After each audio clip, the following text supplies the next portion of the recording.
Hello, welcome to the RANsquawk US morning briefing for today, 24th of November. Overnight in Asia, the Shanghai Composite did drop around 3.5% on worries of potential tightening of monetary policy in 2010.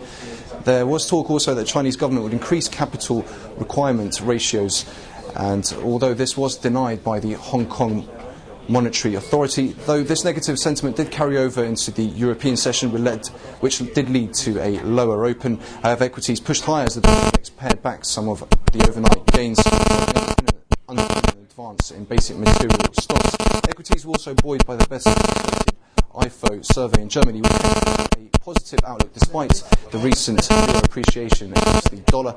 However, gains in equities were capped with financial on the back foot, and warning that nearly all of the world's banks lack sufficient capital. For that, there was some talks that German state lender West LB may be undergoing problems and could need as much as €6 billion to shore up its balance sheet. However, the refuted those claims.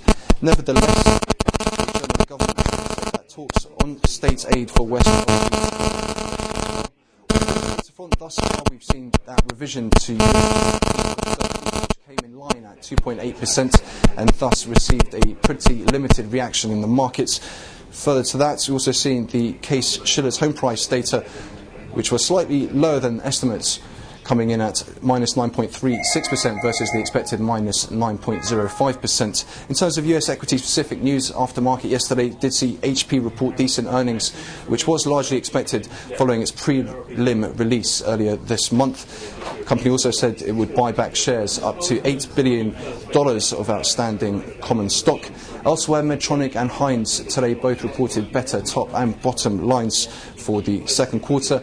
Caterpillar's CEO today said sees upticking across Asia-Pacific region and sees emerging markets leading the recovery. Prudential also may bid on ING insurance units, according to Wells Fargo. In terms of broker moves, Prudential has been upgraded to outperform from market perform at Wells Fargo. Dell downgraded to market perform from outperform at First Global. Union Pacific also downgraded to neutral from buy at UBS. So just looking ahead to the rest of the session, we'll be looking out for the US consumer confidence release for November. Also, we will see the Richmond Fed data and house price index for September. Further to that, we'll also be looking out for the release of the FOMC minutes for the 4th of November meeting, and also be eyeing the results of that $42 billion 5-year note auction out of the US Treasury.